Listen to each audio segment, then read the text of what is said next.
नमस्कार। आप सभी का हार्दिक अभिनंदन। ब्रह्म पुराण के दूसरे अध्याय में हमने राजा पृथु के चरित्र के बारे में पढ़ा, तो आइए तीसरे अध्याय का पाठन आरंभ करते हैं। 14 मनवंतरों तथा विवस्वान की संतति का वर्णन।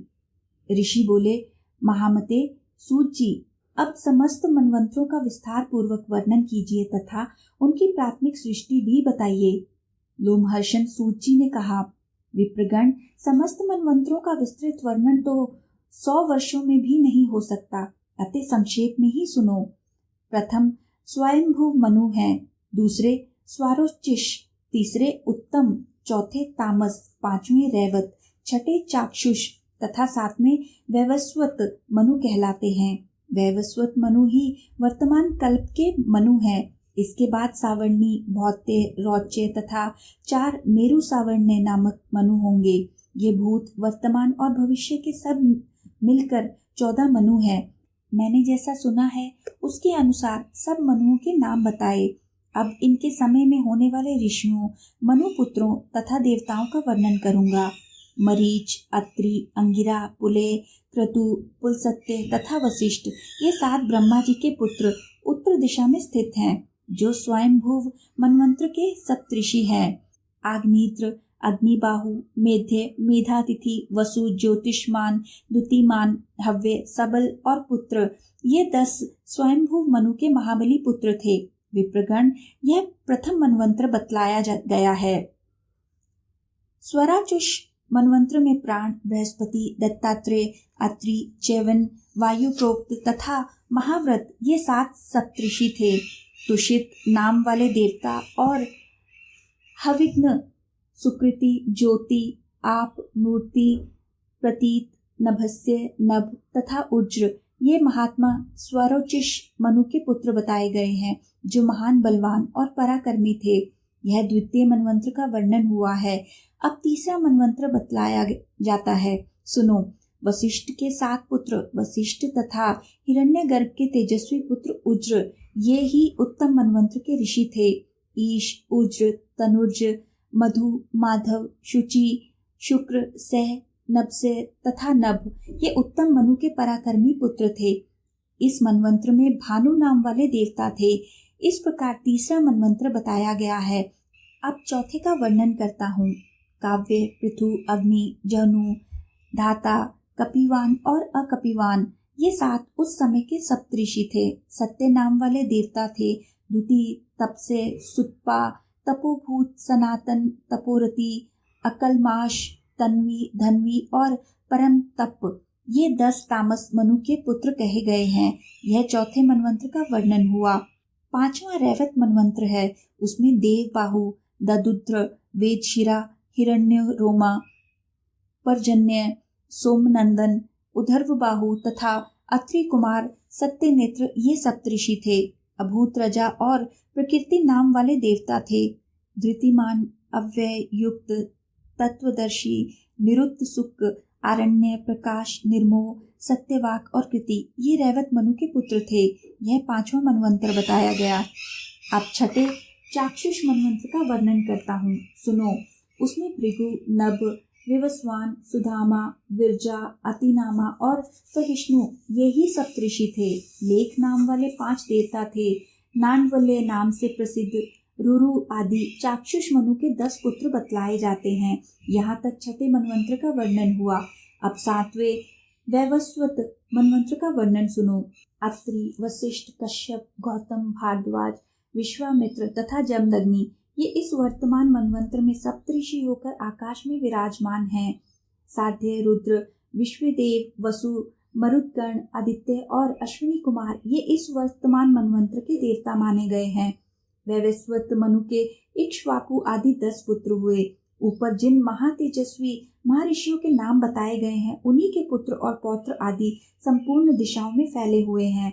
प्रत्येक मनवंत्र में धर्म की व्यवस्था तथा लोक रक्षा के लिए जो 7 सप्तऋषि रहते हैं, मनवंत्र बीतने के बाद उनमें 4 महर्षि अपना कार्य पूरा करके रोग शोक से रहित ब्रह्मलोक में चले जाते हैं। तत्पश्चात दूसरे 4 तपस्वी आकर उनके स्थान की पूर्ति करते हैं। भूत और वर्तमान काल के सप्तऋषिगण इसी क्रम से होते आए हैं।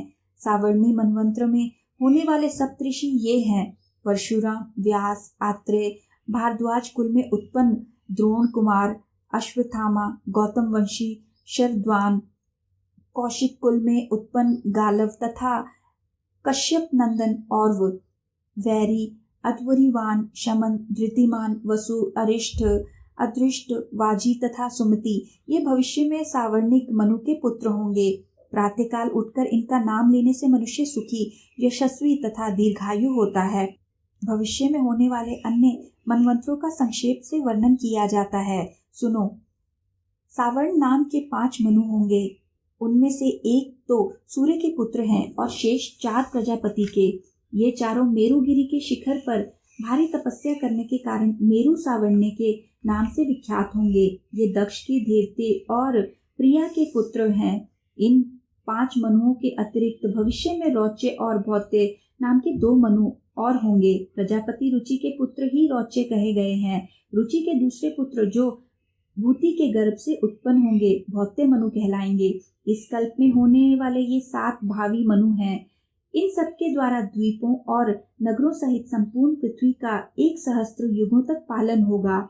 सत्य युग, त्रेता आदि चारों युग 71 बार बीतकर जब कुछ अधिक काल हो जाए तब वह एक मनवंतर कहलाता है। इस प्रकार ये 14 मनु बतलाए गए हैं। ये यश की वृद्धि करने वाले हैं। समस्त वेदों और पुराण में भी इनका प्रभुत्व वर्णित है। ये प्रजाओं के पालक हैं। इनके यश का कीर्तन श्रेयस्कर है। मनवंतरों में कितने ही संहार होते हैं और संहार के बाद कितनी ही सृष्टियां होती रहती हैं। इन सब का पूरा वर्णन सैकड़ों वर्षों में भी नहीं हो सकता। मनवंतरों के बाद जो संहार होता है उनमें तपस्या, ब्रह्मचर्या और शास्त्र ज्ञान से संपन्न कुछ देवता और सप्तऋषि शेष रह जाते हैं। 1000 चतुर्युग पूर्ण होने पर कल्प समाप्त हो जाता है। उस समय सूर्य की प्रचंड किरणों से समस्त प्राणी दग्ध हो जाते हैं। तब सब देवता आदित्य गणों के साथ ब्रह्मा जी को आगे करके सुरश्रेष्ठ भगवान नारायण में लीन हो जाते हैं। वे भगवान ही कल्प के अंत में पुनः सब भूतों की सृष्टि करते हैं। वे अव्यक्त सनातन देवता हैं। यह संपूर्ण जगत उन्हीं का है। मुनिवरों, अब मैं इस समय वर्तमान महातेजस्वी वैवस्वत मनु की सृष्टि का वर्णन करूंगा। महर्षि कश्यप से उनकी भार्या दक्ष कन्या अदिति के गर्भ से विवस्वान सूर्य का जन्म हुआ। विश्वकर्मा की पुत्री संज्ञा विवस्वान की पत्नी हुई। उनके गर्भ से सूर्य ने 3 संतानें उत्पन्न की, जिनमें एक कन्या और 2 पुत्र थे। सबसे पहले प्रजापति श्राद्ध देव, जिन्हें वैवस्वत मनु कहते हैं, उत्पन्न हुए। तत्पश्चात यम और यमुना, ये जुड़वी संतानें हुई। भगवान सूर्य के तेजस्वी स्वरूप को देखकर संज्ञा उसे सह न सकी। उसने अपने ही समान वर्ण वाली अपनी छाया प्रकट कर दी। वह छाया संज्ञा अथवा सवर्णा नाम से विख्यात हुई। उसको भी संज्ञा ही समझकर सूर्य ने उसके गर्भ से अपने ही समान तेजस्वी पुत्र उत्पन्न किया। वह अपने बड़े भाई मनु के ही समान था, इसलिए सावर्ण मनु के नाम से प्रसिद्ध हुआ। छाया संज्ञा से जो दूसरा पुत्र हुआ उसकी शनैश्चर के नाम से प्रसिद्धि हुई। यम धर्मराज के पद पर प्रतिष्ठित हुए और उनके समस्त प्रजा को धर्म से संतुष्ट किया। इस शुभ कर्म के कारण उन्हें पितरों का अधिपत्य और लोकपाल का पद प्राप्त हुआ। सावर्ण मनु प्रजापति हुए। आने वाले सावर्णिक मनवंतर के वे स्वामी होंगे। वे आज भी मेरुगिरी के शिखर पर नित्य तपस्या करते हैं। उनके भाई शनैश्चर ने ग्रह की पदवी पाई है। आज के पाठन को यहीं विराम देते हैं और आगे के पाठन के लिए हमारे साथ फिर से जुड़िएगा। आइए साथ मिलकर ब्रह्मा जी के इस पवित्र मंत्र से आज का समापन करते हैं। ओम ब्रह्मणे नमः। ओम ब्रह्मणे नमः। ओम ब्रह्मणे नमः। ओम ब्रह्मणे नमः। ओम ब्रह्मणे नमः। ओम ब्रह्मणे नमः। ओम ब्रह्मणे नमः। धन्यवाद।